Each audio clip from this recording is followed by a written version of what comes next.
It's Alpita, the Mystical Mama, and today is Monday. And so today we are talking about money, the mundane, the myths, and the magic. So today we are going to be talking, it's a little mundane, it's a little magic, okay? So stay with me, okay? So as we just had the new moon, and it doesn't matter when you're watching this video, it could be years from now, okay? These things still apply. Whether you are asking your divinity, the universe, your deity, or you're relying on your RAS, the part of our brain, the reticular activating system, it doesn't matter. You have to ask for what you want, need, and desire, okay? Real short story. So for years, I used to keep what I used to call the ledger, okay? This is where I kept track of like all the bills that had to go out, okay? So it was, the rent, the electric, the cell phone, the credit cards, whatever, right? And it took me a while to realize that what was coming in was pretty much that money. So like, let's say the bill due that week was $400, like, yes, a little extra would come in, but like it would go towards the next bill. Because what I was writing down was, I was telling the universe, God, whatever you believe, that this is the only money I need. So it was not surprising that money would come in and I would go buy groceries. I would get gas. I would get things we need, like toilet paper, paper towels, things like that. And then it's like, wait a minute, why isn't there enough money to pay the next bill? Because I wasn't asking for grocery money. I wasn't asking for gas money. And I don't mean like asking like a person. I mean, like, I wasn't training my brain or asking the universe or asking my intuition to help me, figure it out, right? And this is pretty challenging when you are paycheck to paycheck, okay? And especially when I was waitressing, it was like I had to figure out everything to the penny, and just that I would set that intention when I went into work. Like, I literally would focus on that money. I knew exactly the amount that I needed down to the penny. And I didn't count pennies, by the way. The pennies would go into my daughter's piggy bank. But and it's really funny how every week when I was waitressing, especially at one point in time when I was, after I had my first son, I was only waitressing one night a week. I was only waitressing Saturday nights because it was a 12-hour shift. It was the bar crowd, and the other shifts like really weren't worth the time and energy. Okay. Because like you go and you make $50 and it's like, now you have gas, you have to think about, you have a babysitter. It just, at the end of the day, like it costs you more time and energy, right? And I remember one time I went in and I had just done a tarot reading. So I had, it was a quickie little tarot reading. Mind you, this was 10 years ago. And I had $50 in my pocket. And I go in, and one of my coworkers, she was like, she needed $97 in order to pay her rent. And I remember all night long, I kept saying $97 for Danny, $97 for Danny, $97 for Danny. And my intention was that I wanted her to manifest that money. I wanted to help her. I wanted to lend my manifesting, mojo to her.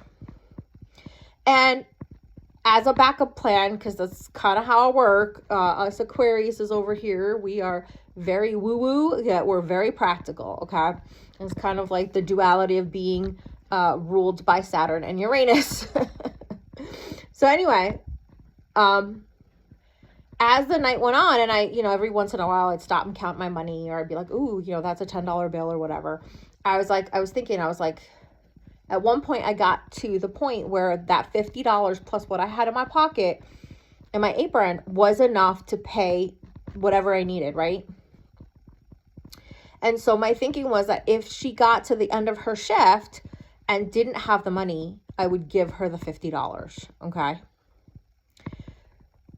If I had it, if like that money was extra. So I kept going and kept going, and it was a Sunday night, and so like the the manager started letting people go, and I went and I counted my money, and what I made that night, not counting the $50 from Taro, was exactly $97. And I was like, wow. And I shouldn't have been surprised because I'd been doing this all along. I'd have a number that I had in my head, and 9 times out of 10, I would hit that number. Many times I would exceed that number by $5, $10 or whatever, sometimes even more than that, right? So I shouldn't be surprised. But I wasn't thinking of that number for me. I was thinking of it for Danny, right? And so I'm like all excited. I'm like, okay, I'm going to go give her the $50 because I don't need it, because I'm good. And I find out that she had left, that she hadn't made what she wanted. So when the manager was like, you can leave early, she left early. Okay.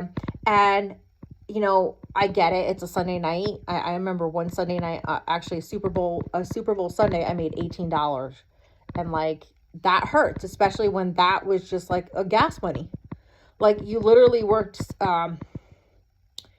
6-hour shift for gas money, right? And, waitressing, you don't get paid that much. I think we got paid like $5.32 an hour or something like that. So even when you add that in, you're not making that much money, right? But I'm sharing the story because when you focus on something and you focus like all your intention on it for a period of time, like you don't have to like spend all day, every single day doing this. You will find the way, or you will create the way. Something will happen. Okay. And it will come to pass. So today I'm giving you 2 things to do. Okay. And I highly recommend that you do both, regardless of your circumstances. So the first one is, what are you willing to do for money? How many hours do you want to work? And I don't mean like, a 40. No, there are very few people that want to work 40 hours. Okay. There are some trades that people just love what they do. And they're like, I could do this. And for me, there are certain things that I do in my business when I'm coaching a client or doing a session with a client, regardless of, whether I'm doing tarot or life coaching or business consulting. I've had client sessions go 3 hours. And it's like, wow. But honestly, you know what I love? I love when we have a 45-minute session and the breakthrough happens in 20 minutes. And the rest of the time we can work on something else. I love being quick and easy and effective. Okay? I don't want to spend 3 hours to get a breakthrough with a client. Sometimes they need it. Sometimes they need to get all the crap out in order for them to get to the point where now they've let go of all this blame, shame, and guilt and resentment to get to the place where they know what they really desire. And that happens. And, that's okay. But I would rather that breakthrough happen in 20 minutes. Hey, I'm sorry, my cat's scratching. So I've had clients where literally in 10 minutes we'll have a breakthrough. Okay. Where it's just a series of questions and just, being observant and listening to my intuition and asking the right questions. And then the little light bulb goes on, and it's an amazing thing. I'm not telling them what to do. I'm noticing, I'm observing. My intuition is telling me like, ooh, they should go in this direction. So I'm gently guiding them to see, is this a possibility for you? Because what I found very much when I only did tarot readings was that when you tell people stuff, they can be very resistant. But when you help them to see the possibilities on their own, they're much more open to them. Okay. So I'd like you to be really honest. I don't believe that most people want to work 40 hours every single week, 52 weeks a year. Okay. And take a short little vacation where they're like exhausted at the end of it. Okay. But you decide, what are the amount of hours you want? What are things that you love to do? And you don't have to be specific. For me, I love it when I help somebody find a solution that's quick and easy that like is a total game changer. Okay. I have certain things that like certain issues in my life that I had issues with the laundry. I had issues with chores and issues with, certain things with my children. And it was just like, there has to be an easier way. And when I came from that perspective, like, I try a few things and it was like, ooh, I like this and I like this and I like this. Let's put them all together. Okay. So I like those kind of things. I love coming up with solutions. I love showing my clients through questioning and just having them observe and having them think about what are some things they've done that they already know what to do. Okay. They just need to trust themselves and giving them a little push, being their training wheels and getting them going. Okay, so those are some of the things that I would put on my list. So I want you to make a list, okay? How many hours? How much money do you want to make a week? I was going to say realistic. I want you to pick a number that would be, I would go for at least 10 to 25% more than you're making now. Start with that, okay? If you're making $1,000 a week, saying you're going to make $10,000 a week is just going to make your brain shut down. Been there, done that. You increase that number so high, so quickly, your brain just can't compute. Okay? If you're making $1,000 a week, how about if you made an extra $250, an extra $300 a week? Okay? That's still a game changer. An extra $250 a week is an extra $1,000 a month. Okay. That takes you from paycheck to paycheck to breathing room. Okay. That will make a huge difference. Okay. So this is just for now. This isn't forever. This isn't, we're not thinking like, well, 5 years from now, I don't want to be making just an extra $250. No, you're going to adjust this every so often. You're going to take a look at this list and you're going to adjust it. Oh, well, I really like doing that. I think I want to do more hours. Or, you know what? I want to start saving for a house. I want to bump that up. Now that I'm making, $1,250 a week, I'm going to move it up to $1,600. Okay. And inch it up as you go. So that's one. That's your first list. Your second list I want you to do is, instead of just writing all the expenses you have, and I'm just as guilty of this too, I want you to add some stuff in there. It doesn't have to be big stuff, okay? Like, I would like a new set of sheets. Actually, I'd really love to get rid of the 2 sets of sheets I have now and get 2 new sets of sheets. Okay, these sheets are about, I think they're a year or 2 old, but what happens is I have a cat who likes to, make biscuits, and they get runs in them. They get holes in them. I don't think this set has a hole in it, but I think the other one has like a tiny little hole, right? I'd like to get new sheets. So I'm going to put that on my list. I'd like to get new tank tops. Okay. I pretty much live in tank tops since I went into perimenopause, and I'd like to get new tank tops. So start making a list, start adding things. Okay. Now, yeah, you're like, okay, these things aren't very big or expensive, but it's to broaden. It's kind of, in a way, it's your brain wants to justify why you need that extra money. Okay. You get to decide with it. You that extra $250, let's say you put tank tops on there like I have, and then the money comes in and you're like, you know what? I'm going to put some of that in savings. Or I'm going to pay this bill that, this credit card. I'm going to put a little extra to that credit card. Or, instead, I want to take my family out to dinner, whatever. Okay. The universe doesn't care. The universe isn't like your boss where you say you're going to do something and you do something else. It doesn't care. Okay. But when all we do is focus on the next bill, that's all the money that's going to come in. Okay. We want to be broadening our horizons. We want to be expanding. We want to be thinking of what are the other things that we want to be, do, or have. And I'm not just talking about things that you want to buy. I want you to think about experiences. I know this past summer, like in August, I was just like, okay, not a lot of people are going to the beach. I want to go to the beach. I want to have enough gas in order to not only, run my weekly errand, but I want to have enough gas to be able to, enough money to get gas, especially since gas prices were going up, to be able to take my kids to the beach 1 or 2 days a week till it got too cold. Okay. And I did. I manifested that. I manifested a friend actually was like, you keep talking about the beach and you keep talking about how you don't want to spend the money on gas and blah, blah, blah. She's like, here's some money. And she sent me some money through, I think it was like Cash App. And sure enough, that gas, I did. I took that money and I dumped it in my tank. And now I have a minivan. So, you know, it's not cheap to fill a minivan with gas. And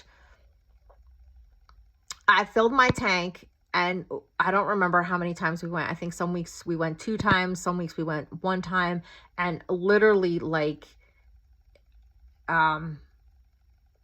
we were able to go until it got too cold, until the weather was just chilly and it was, you know, too yucky, and I still had gas left over to kind of get me through groceries for a couple more weeks. So be open to where the money is going to come from, or the gas is going to come from. I mean, I just had an issue where one of my, this coffee pot I had, just, it was brewing half a cup and then it wasn't brewing at all. And I contacted Amazon. And I was like, listen, it's only 6 months old. Like, this is ridiculous. It was $60. I mean, it's not a huge amount of money, but you know, that's still a good chunk of money. It's not a $20 coffee pot, right? And they're like, you know what? We're sorry. We'll refund you your money. And so when that money came in, I was able to pick up a couple things that had been on that list, right? And just, that's kind of how it goes. All right. Now, if you have the money, obviously spend the money. And it doesn't mean that you have to spend every single dollar you have. I really highly recommend that you start a reserve account. I don't like, as you get to watch my videos, you'll notice that there's certain words that like I have an aversion to. They're like, I'm like, I don't like that word. A reserve account. Reserve to me is like that's your extra. That's your extra money. Like, it's just sitting there and it's like, girl, when you need me, I got your back. That's what reserve to me. Savings is, you know, people nowadays seem to think that savings, the premise behind savings is to save for something, to give it a container in a manner of speaking. You're saving for something. So if you're not sure what you're saving for, to just throw money into the bank, sometimes just, it doesn't feel in alignment. It's like, okay, I'm just putting this money in the bank. It's just sitting here. It's not doing anything. Okay. It's not really earning any interest. It's not doing anything for me. So sometimes you want to think about reserves, and you want to kind of look at the different reserve accounts that you can have. Yes, you can use a savings account as a reserve account. You can also open up a whole bunch of little accounts and start putting money in there for, you know, the laptop, these are things off my list, right? I want to get a thermal printer. They're not cheap. They can be up in the $200-300 range, but they're for printing labels for my eBay business. And they do not require ink. You just need the labels and the printer, and those things like last for freaking ever, right? But they are pricey, but they're worth it, because think about, like, I know my $60 printer, I've spent, I don't even know how much on ink, right? It's every time I order ink, it's like $50, and the printer's only $60. So like, you know, it costs more to get ink than it does to buy a whole new printer that comes with ink. I mean, I was actually kind of thinking of that. I was like, that's kind of messed up. Like, that's a lot of waste, right? But, so the thermal printer is another thing that's on my list. And you can start putting little chunks of money aside, okay? Or you can be like, okay, this week I'm going to get this. I'm going to get the thermal printer. Next week, I'm going to put some money aside towards the laptop. Whatever your budget is, however money you have, but having a running list of things that you want to buy. And I'm not talking about like, you know, ordinary things. I mean, there are sometimes I'll put things on there. Like, I like to kind of have backups for things. Like, there's a specific deodorant that I like, and I just like to kind of have it on hand. So I might put that on my list and be like, okay, next time I get paid, that money comes in for me, I'm going to get an extra deodorant just because I like to have one on the side. I have a special toothbrush, so I'll get the replacement heads for it, and I'll put those aside. I like to have a little bit of reserves in my stuff, and it's one of the best feelings for me when it comes to feeling abundant is when I go and I'm like, okay, we're out of ketchup, But I know that like every time I go grocery shopping, I buy like 2 or 3 bottles of ketchup. Why? Because my kids love ketchup. Okay. You'd be surprised how like in one dinner of chicken nuggets and french fries, my 2 boys, 7 and 9, will go through a half a bottle of ketchup. I kid you not. And I'm like, whatever. It's a vegetable. It's actually a fruit. But they love ketchup.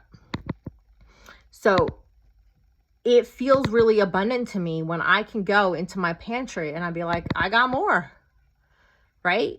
Or when I'm like, okay, they're like, we're out of toilet paper. I'm like, no, I got more.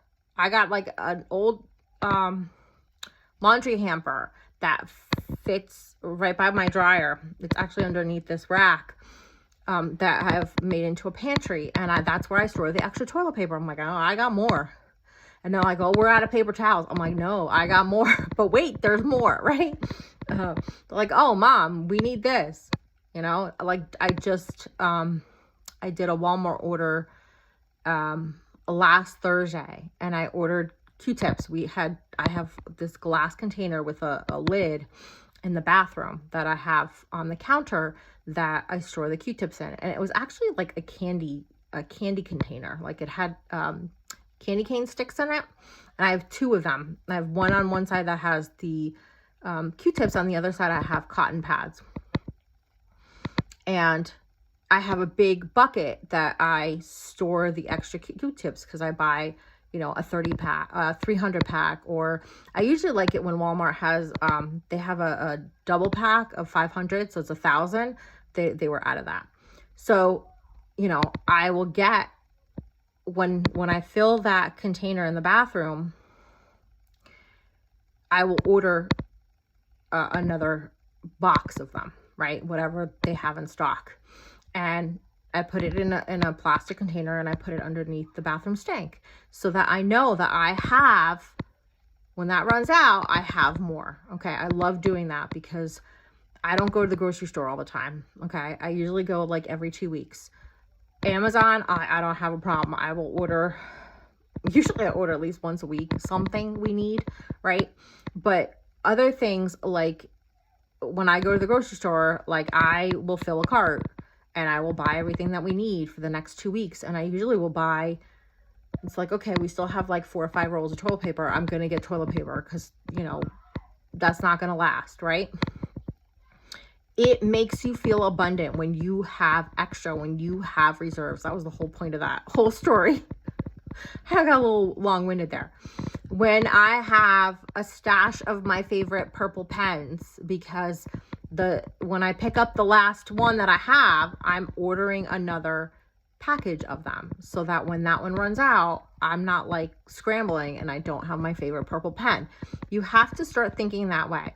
And starting to stock up on these things, like you'll see like a lot of those extreme couponers do that, where they like have, you know, I don't know, like 3 lifetimes worth of toilet paper. I don't do that.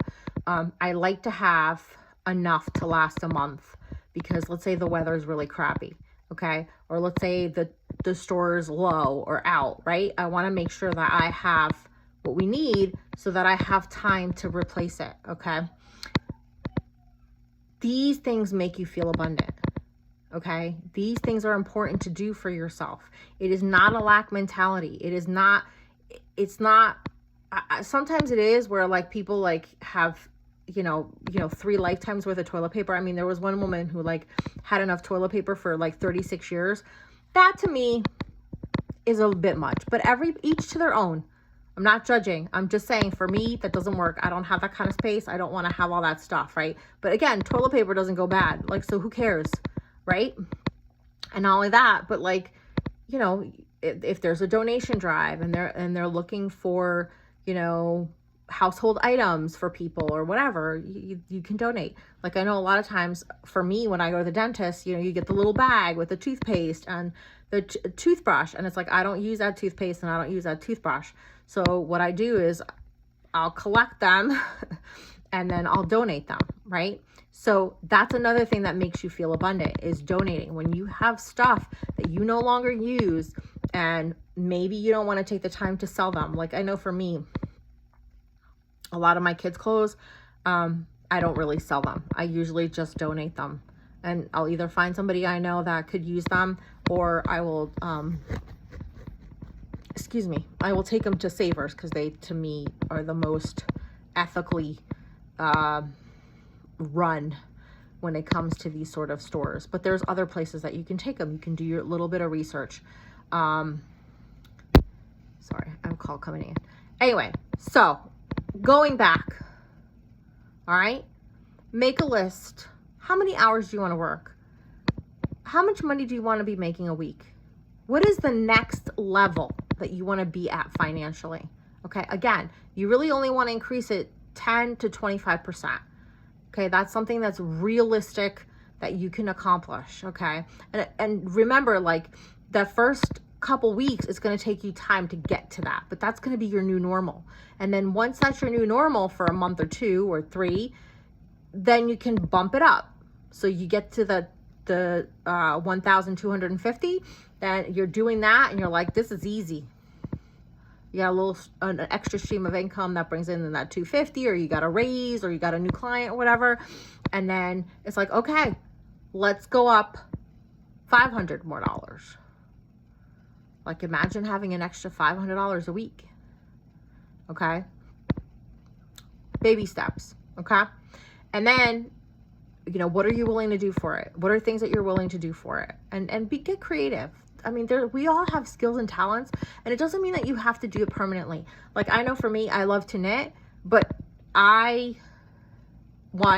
there's only certain things I can do. I can knit in the round, and I can make rectangles and squares. Anything much fancier than that, I can make triangles as well. Anything fancier than that, and I only do knit stitch, okay? Anything fancier than that, for me, knitting is relaxing when I don't have to think about it. I'm just going around, round in a circle. I love making hats because you just go round in a circle. There's no thinking involved. You just have to pay attention and make sure that, you know, you stop. Because sometimes I get carried away and it's like, whoa, wait a minute, this hat is like way too big. Who's going to wear it, right? So I have made some hats that I'm selling on my eBay store, and I'm willing to do them as custom, but I don't want to have mass produce knitted hats, because for me, it's more about me relaxing and then finding a place for all these hats I make and all these scarves I make, because we can't wear them all, right? I have made stuff for the homeless. I actually donated like 15 hats that I made over the summer, because when I would take my kids out to play. Part of the time when they're playing with the neighborhood kids and riding their bikes, I'm sitting knitting. And then I was just like, okay, what am I going to do with all these hats? And I donated them, and it's a good feeling, right? It makes me feel useful. Yeah, that's not the best word, but anyway. So you're going to list all the things that you're willing to do, and then you're going to make another list of all the things that you want to be, do, or have. Okay, so think beyond the objects, the products. Okay, what are some experiences that you want to have? Maybe you want to take your kids to a certain landmark, or you want to take them to a country, or you want to go on certain kind of adventure. Put those things down there. Don't focus on the fact that, like, okay, that may take me a while. You never know what could happen.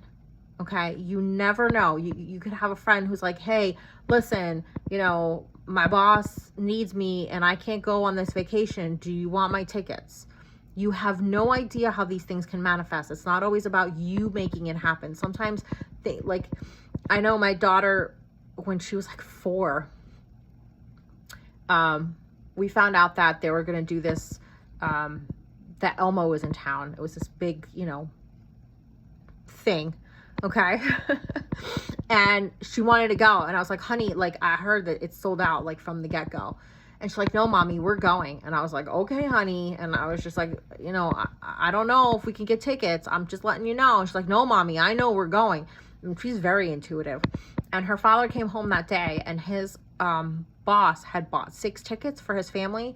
And his wife, his mother-in-law, and his sister-in-law didn't want to go. So he's like, do you want to come with my son and my father? And do you want the 3 extra tickets for your family? And he's like, yeah. And then I comes home and I was like, oh, she was right. Right. So you never know how these things might happen and how they might come to pass. So just have an open mind. And there's actually a great book called Happy Pocket Full of Money. I'll put it in the description below. I highly recommend it because one of the things that the author recommends is having a list of 500 goals. Okay. So, I want you to think outside the box though. I don't want you to just think about like, oh, well, you know, I need new pens or I need, you know, objects. You want to think about experiences. You want to think about things that enrich your life, things that make you feel fulfilled. You know, maybe you want just to take a week off and not do anything. Okay. I know when I go on vacation, it's not go, go, go. It's usually we'll do like a day of sightseeing and then we have a day off. We'll do a day of whatever activity or local landmark and then we'll take a day off. That's how I like to run my vacation. So when I come home, I'm not exhausted because I just spent, you know, 7 days, 10 days, 14 days being a tourist and like running myself ragged from like 5 a.m. to 10 p.m. I don't do that. That doesn't work for me. Everybody's different. All right. I hope this has been helpful for you. If it has, please like, subscribe, and share, and have a great night.